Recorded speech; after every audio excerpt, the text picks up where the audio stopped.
Good evening to you. This is the 7 p.m. newscast here on DBS television. Thank you for joining us. But first, let's get the headlines before the full newscast. On the news tonight, thousands of candidates for various official end-of-year examinations in Cameroon today begin seeking their way onto the next level of education as the GCE, both ordinary and advanced level, as well as first school leaving certificate and CEP examinations start across the national territory today. And out of the national territory, South Africa's former leader Jacob Zuma receives a 15-month prison term as a result of his refusal to appear before investigators. He has equally been given right on to Sunday to hand himself over. These are the stories and more that you shall get in this newscast. Stay with us for the full newscast in a moment. Good evening once more. You are watching the 7 p.m. edition of the news live here on DBS television with me, Cynthia Ngwemo. Thank you for joining us, or thanks for staying with us. We open this newscast straight on in education as candidates for the General Certificate of Education, GCE, in Cameroon have today begun taking the official end-of-year examinations. Both ordinary and advanced level candidates began today as they went on to their various centers in the country, most of them in strict respect of COVID-19 barrier measures. For the next 2 weeks, the candidates shall be either seeking their way onto higher education for those taking the advanced level or onto high school for those writing ordinary level examinations. And from here, we wish all candidates good luck for their examinations. In this light, we continue this newscast still talking education as thousands of primary school pupils, both in the French subsystem and in the English subsystem of education, have today equally begun taking their official end-of-year examinations in Cameroon. For 2 days, the candidates would undertake the first school leaving certificate for those in the English subsystem and CEP for those in the French subsystem of education. Their kickoff was hitch-free here in the city of Douala, as Mange Venasius tells us in the next or upcoming report. As early as 7 a.m., these pupils were seen in their various examination centers to sit in for their very first official certificate in their educational life. In Douala, reports from examination centers across the region say the takeoff was early as scheduled, with little or no hitches, as only a few cases were absent. This morning, the Anglophone section had 845 candidates. All came early in the morning, all schools were present in the morning, and for those who are absent, there are just around 7 absent in the whole center. With the preparation carried out beforehand, the center authorities say things are moving on smoothly. Everybody, all the visitors were there, members of Secretariat were there, the president was there in time, everything was put in time, and the question started at 8 o'clock as the timetable shows. From the 2 subsystems of education in Cameroon, these pupils, in their thousands, are writing in the context of COVID-19 pandemic like last year. Reason why barrier measures were strictly respected to avoid cases of contamination. As the Ministry of Basic Education instructed, results are expected to be published in the next 10 days or so. Results which, if positive, will pave the way into the secondary section of education for these candidates.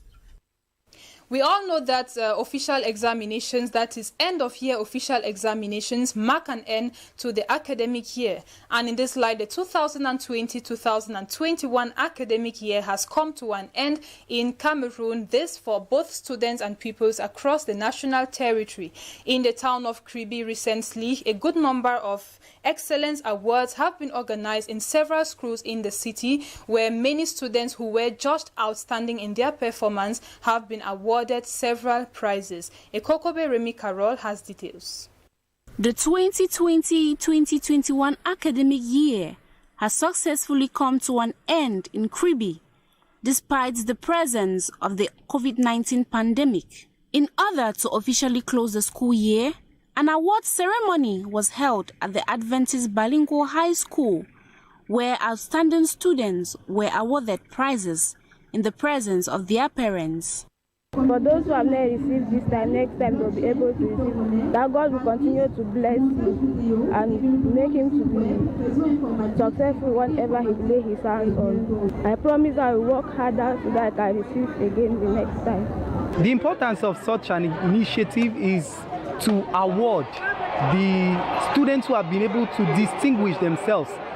A similar atmosphere was witnessed in GBH's Kribi with support from partners like the school's ex-students association to equally award students with excellent results. Group via the Association for Primal is now a new partner for the future, for the education in the town of Kribi, because we have huge investment here, and we are sure that while we are participating to this education impact, we are building a better tomorrow for us and for Kribi people civilization. Pupils in the primary section were not left out, as they equally received prizes. As the students and pupils go on holidays, teachers urge them to work harder and parents to help them academically. Away with education and the end of the academic year, let's now talk other stories beginning in the far north region of Cameroon, where the board of directors of SEMRI have been looking for ways to boost local rice production in Cameroon in a way to meet up with the national demand. This was in a meeting recently attended or chaired by the governor of the region, Mijiawa Bakari. In the next report, Nde Vanessa Shuyong says it was a fruitful meeting as both parties ended up quite satisfied. Her report. 80,000 tons of rice is produced annually in the far north region on 11,500 hectares of irrigated land in the localities of Maga and Yagwa, with about 160,000 producers. Not meeting the demands of local consumers, the company for the expansion and modernization of rice cultivation, SEMRI, held a meeting to discuss on the various challenges and ways to improve on production. We must have enough machines to plow fields in the calendar, the previous calendar. And for this,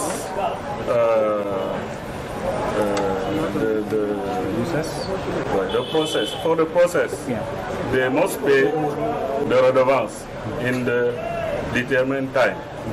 The other challenge is the commercialization of rice. Because we buy rice from the producers,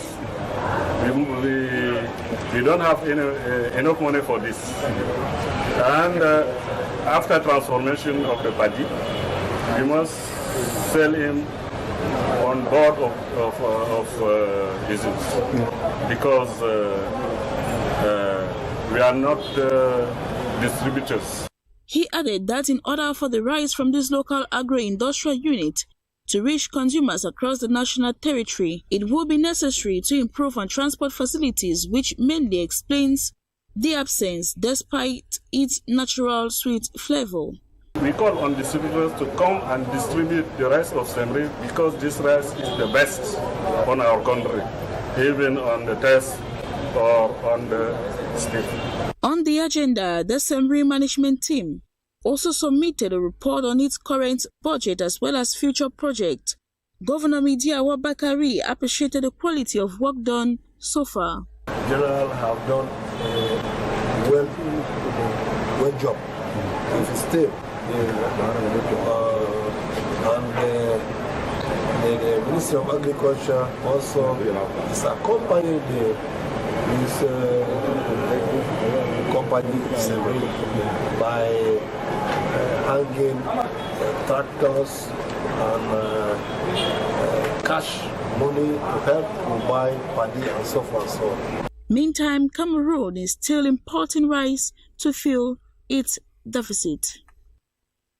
In the country's east region, taxpayers in Bumba and Ngoko division have been relieved with a new system of tax payments which is majorly digital. This follows a tele-procedure campaign which was organized recently in that part of the country. Now in the next report, Ekokobe Remy Carol tells us more about that campaign and its results. An awareness campaign on tele-procedure and new payment methods of taxes at the Bumba and Ngoko Divisional Tax Center was recently held in Yokaduma, East region of Cameroon.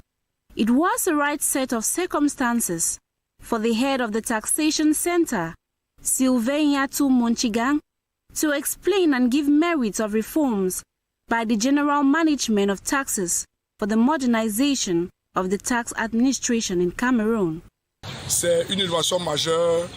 This is a major initiative that the hierarchy of taxes through the general manager has put in place since 2014 in the Cameroonian fiscal administration. With the tele procedure, the different recordings will be closer. We used to face different problems, but with the digitalization of procedures, we will be able to make declarations and pay taxes without displacing ourselves to Yokaduma.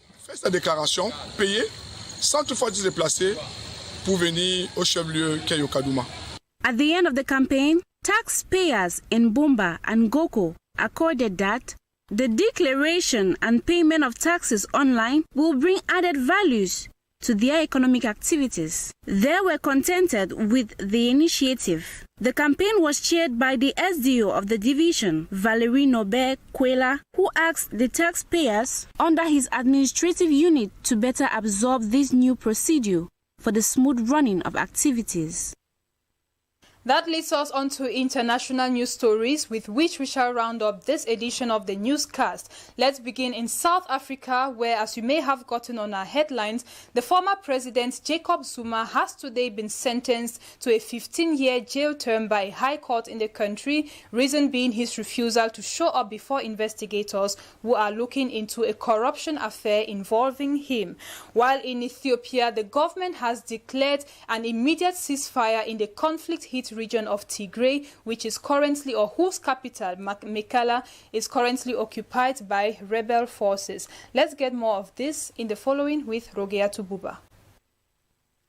South Africa's top court has today handed former President Jacob Zuma a 15-month jail term for disrespect of court following his refusal to appear before graft investigators.